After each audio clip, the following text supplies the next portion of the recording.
Германияға национальный виза менен келгенден кийин ВНЖга чейин кандай документтер жасалат, кандай жасалат жана аны жасоодо терминге кандай жазылуу керек, ошол тууралуу сүйлөп берем. Мени менен бирге болуңуздар.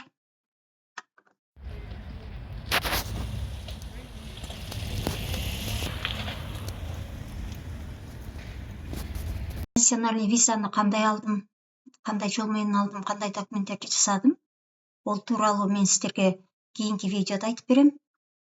Чоң тема, поэтому күтүңүздөр.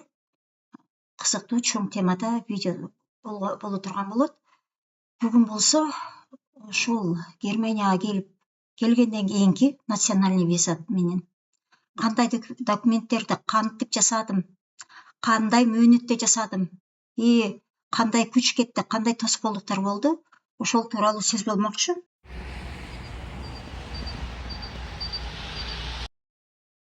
Жашаган жерге адрес боюнча регистрация жасаганда, катталганда мен бул мекемеге, терминге Казакстанда туруп жазылдым. Анткени Германияда миграциянын агымы көп. Бул мекемелер, офистер, башкармалар бардыгы загружены. Эгерде алдын ала жазылбаса, анда убакыт жетпей калышы мүмкүн да. Ар бир нерсеге чектелүү убакыт берилет да. Убакыт чыкпай калып, сиз кечигип калууңуз мүмкүн. Ошондуктан алдын ала жазылуу керек. Германияга учуп келгенге чейин Казакстандан жазылдым. Бир ай мурун через онлайн. Мен алдын ала бардыгын дайындап алдым, кай адресте жашайм, кайда жумуш иштейм, эмнелерди жасайм, бардыгын белгилеп алдым да, ар бир кадамды санап алдым. Ошондо мен регистрацияга жазылгандан кийин, келгенден кийин бир ай өттү келгенге чейин. Келгенден кийин, учуп келгенден кийин 7 күн дегенден кийин мен жооп алдым. Келе бериңиз мына адреске, мына документтер менен деген. Ошол документтерди көтөрүп бардым. Барганда бул чиновник, клерк бардыгы ийкемдүү, бардыгы сылык. Сразу айтуу керек, вообще айткандан коркпой керек.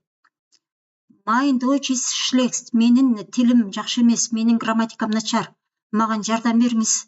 Мен ката кетирип жазгым келбейт деп, бардык бланктарды клерк өзү толтурду. Мен документтин алды жагына колумду койдум дагы.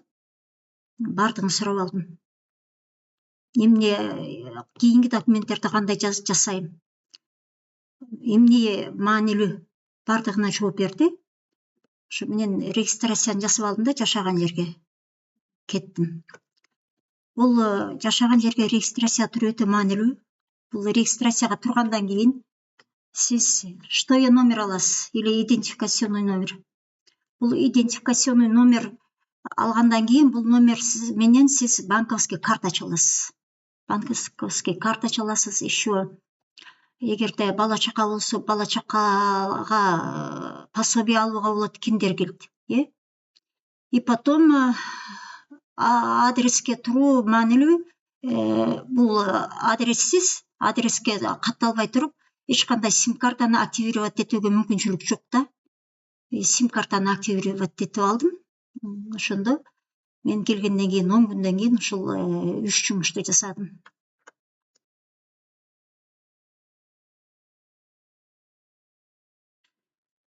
Национальный виза 3 айга берилет.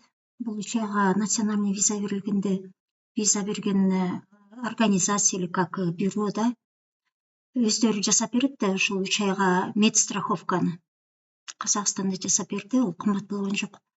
Эми ошол 3 айда бүткөндө медстраховка, мен Германиянын медстраховкасын жасаш керек болду. Жасаш керек болгондо Германияда медстраховка өтө кымбат.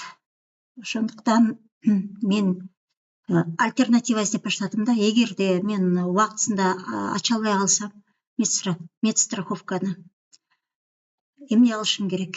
Потому что это медстраховка в Германии обязательно. Казакстанга звонтадым. Казакстанда Намат деген страховая компания бар. Намат деген страховая компания айтты. Эгерде сиз вдруг успеть этпей калсаңыз, Германияда медстраховка ачканга. Биз Казакстандан ачабыз, канча күнгө кечиксеңиз ошол күнгө биз ачып беребиз медстраховканы деп. Бирок мен ошол медстраховканын срогу бүткөнгө чейин Дебека страховкасына Германияда жазылдым да. Ол Дебека мен жазылгандан кийин 1 айдан кийин жооп берди. 1 айдан кийин. Еще жооп бергенге чейин мен 10 кат алдым. 2 күндө 3 күндө бирден кат келе берет, мааниси барбы жокпу, ала бересиз. Потом мынанчанчы күнү биз өзүбүз келебиз деп өздөрү келди, страховщиктер. Эмне үчүн өздөрү келди, мен түшүнгөм жок. Может, хотели удостовериться, что я живу по этому адресу.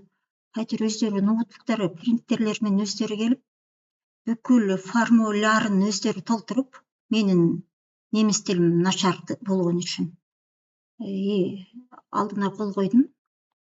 Потом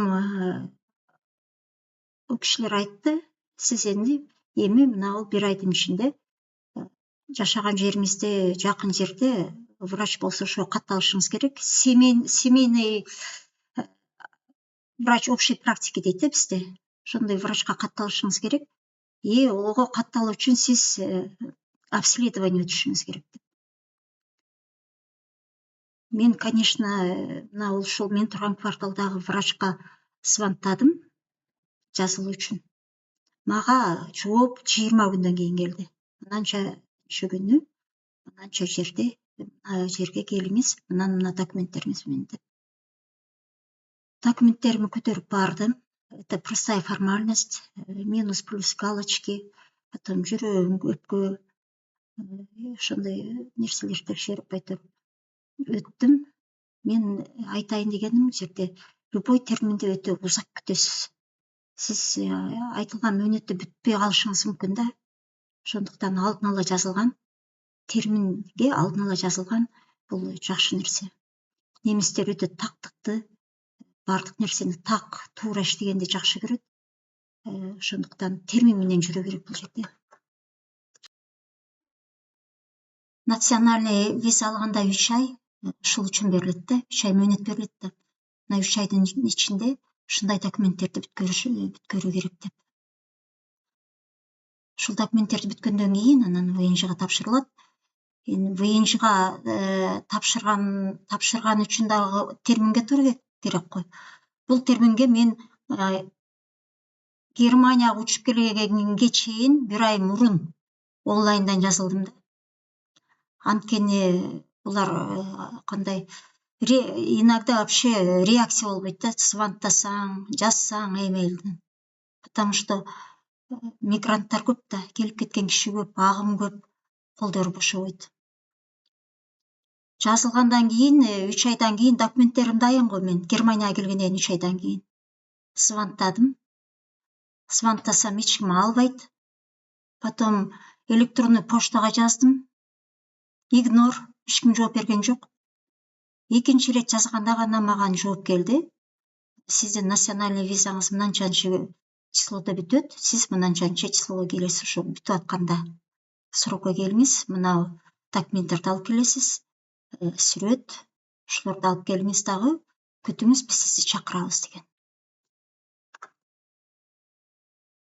Германияда мени таң калтырган бюрократия машинасында госуслуги онлайн деген нерсенин деңгээли төмөн да. Мисалы үчүн Казакстанда любой справканы онлайн режимде цифровой форматта алып аласың, үйдөн чыкпай эле отуруп. Бардыгын деп айтпайм мен, 90% справканы. А здесь вот госуслуги в онлайн режиме работает слабо. Цифровой формат деген почти жок. И любой нерсе, любой терминге жаза аласыз. Сизге кат менен келет да, жооптор мындай каттар менен келет мени. Акыркы 20 күндүн ичинде алган каттарым. Бардыгын бир делого тиркеп коеюн деп атам, может керек болот.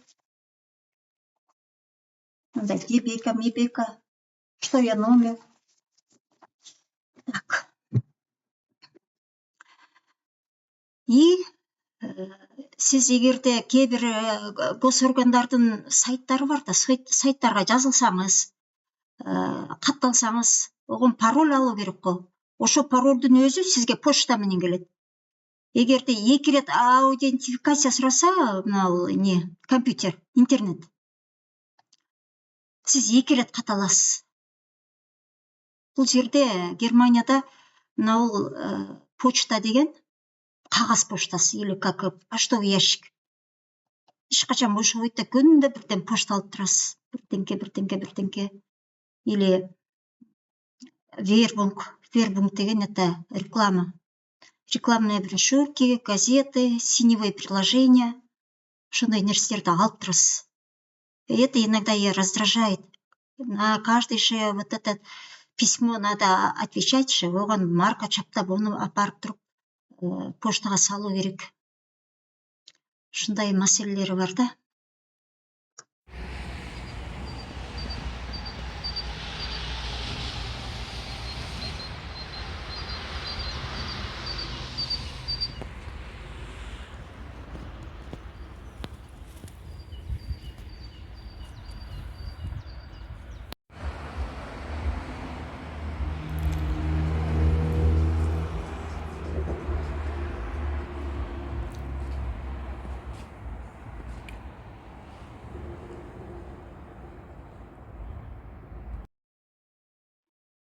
Кыргызда макал бар го, таранчыдан корккон эгин экпейт деген.